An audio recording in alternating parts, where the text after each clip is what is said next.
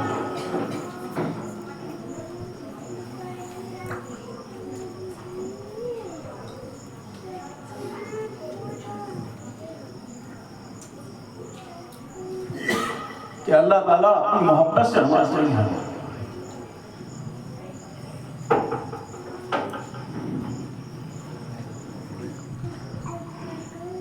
ان کے لیے اپنے مال کو خرچ کرنا، وہ مال اللہ کے نزدیک محبوب ہے، پسندیدہ ہے۔ ان کے لیے فکرے کرنا، ہاں، اس لیے اللہ تبارک و تعالیٰ جہاں جس نے بھی ان کے لیے جو کچھ بھی کیا ہے جو ہے، اللہ تعالیٰ ان کی نسلوں کی ایمان کی حفاظت کی ذمہ داری لے لیتے ہیں۔ اور اہل ڈبھوئی جو ہے وہ میں بہت شکر گزار ہوں ان کا کہ ایسا کہ جس چیز کی ضرورت ہے ہمیں وہ تو کبھی بھی سامنے گئے ہو اور وہ پوری نہ ہوئی ہو، ایسا ہو نہیں سکتا۔ ان کی ضرورتوں کو روک کر کے پھر مدرسے کے لیے وہ دینے کے لیے تیار ہو جاتے ہیں۔ وہ ہے یہ حضرات۔ بہت ساری باتیں ہیں جو یہ کرتے ہیں۔ اگر کسی کو بلایا جائے کہ ہمارا یہ کام ہے تو ایسا سمجھو کہ وہ اپنا ہی کام سمجھ رہے ہیں۔ اگر کسی جگہ پر ان کو بلایا گیا ہے، وہاں پیسے ملتے ہیں، وہ چھوڑ کر کے بھی ہمارے یہاں آنے کے لیے تیار ہیں۔ روزانہ کا فروٹ ان کے لیے بھیجتے ہیں۔ ہمارے یہاں فریز بھرا ہوا رہتا ہے۔ یہ سب ان کے ساتھ محبت کی دلیل ہے، محبت کی علامت ہے، اور انشاءاللہ اللہ تبارک و تعالیٰ اس پر آپ حضرات کو بہترین بدلہ عطا فرمائے۔ ہمارا ایک گروپ جو ہے یہ بیگا مدرسے میں پڑھنے والے بچوں کا، جو گزشتہ جو ہے 1 سال پہلے تقریباً جمع ہوا کہ ہم مدرسے کے لیے کیا کر سکتے ہیں۔ وہ بیچارے جس لائن میں بھی کوئی مولوی ہے جو پڑھا رہا ہے، اب مولوی کس طریقے پر پڑھاتا ہے اور کس طریقے پر اس کا گزران ہو رہا ہے وہی جانتا ہے۔ کوئی حافظ ہے، کوئی نوکری کر رہا ہے، لیکن وہ سب حضرات مسلسل 1 سال سے مدرسے سے وہ تعلق ہے، اور اس تعلق کو وہ ایسا نبھا رہے ہیں کہ اپنی اس کمائی سے بھی ہر مہینے وہ مدرسے میں ایک اچھی مقدار، حالانکہ یہاں کے بچے ہیں وہ پڑھے ہوئے ہیں اتنی نسبت، لیکن اس کا اتنا لحاظ کیا ہے۔ اللہ تبارک و تعالیٰ ان تمام حضرات کو بہترین بدلہ عطا فرمائے۔ اور خصوصاً میں ہمارے حضرت مفتی مصباح الدین صاحب، حضرت مولانا وحید الدین صاحب، ان کو کیسے بھول سکتے ہیں۔ ان کے والد محترم حضرت قاضی مفتی عمر الدین صاحب رحمۃ اللہ علیہ، آپ کی جو امنگیں تھی، آپ کی جو صلاحیت تھی، وہ سب کو قربان کر کے آپ نے اس زمین کو زرخیز بنانے کے لیے اپنا سب کچھ لگا دیا، سب کچھ قربان کر دیا۔ اور یہ حضرات بھی ایسا سمجھیے کہ بس مدرسے کا کون سا کام ہے، اپنا سب کام چھوڑ کر کے کل میں تقریباً آدھا دن مفتی مصباح الدین کے ساتھ رہا۔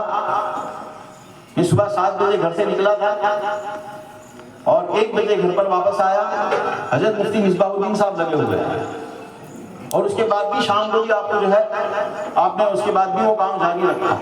تو جب بھی مدرسے کی جیسی بھی ضرورت ہے ابھی تک وہ آپ اس طریقے کے نبھا رہے ہیں کہ اللہ تبارک و تعالیٰ جو ہے ان کو بہترین بدلہ عطا فرمائے۔ اور یہ تمام حضرات سے دوبارہ جو ہے شکر گزاری کرتا ہوں کہ تمام مہمان نے کرام جو ہے وہ انہوں نے اپنے وقت کو جو ہے قیمتی وقت کو جو ہے صرف کر کے ہمارے بچوں کے لیے جو ہے حوصلہ افزائی فرمائی ہے، اس کے لیے بہت بہت شکر گزار ہوں۔ وآخر دعوانا الحمدللہ رب العالمین۔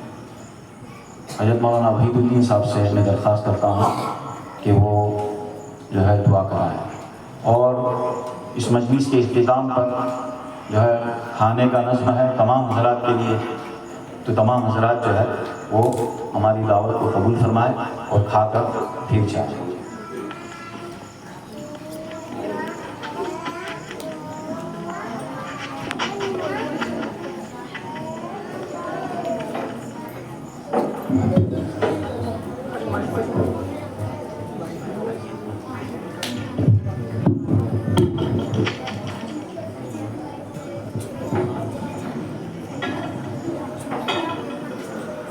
بسم الله الرحمن الرحيم. سبحانك اللهم وبحمدك وتبارك اسمك وتعالى جدك ولا إله غيرك اللهم صل على سيدنا محمد وعلى آل سيدنا محمد وبارك وسلم۔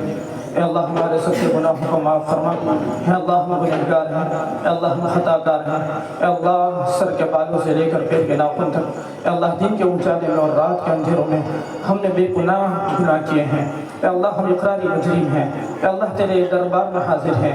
اے اللہ تو ہمارے گناہوں کو معاف فرما دے، اے اللہ تو ہماری مغفرت فرما دے، ہمارے والدین کی، ہمارے رشتہ داروں کی اور تمام مسلمانوں کی مغفرت فرما دے۔ اے اللہ ہمارے ایمان کی حفاظت فرما دے، اے اللہ ایمان پر خاتمہ نصیب فرما دے، اے اللہ موت سے پہلے موت کی تیاری کی توفیق عطا فرما دے۔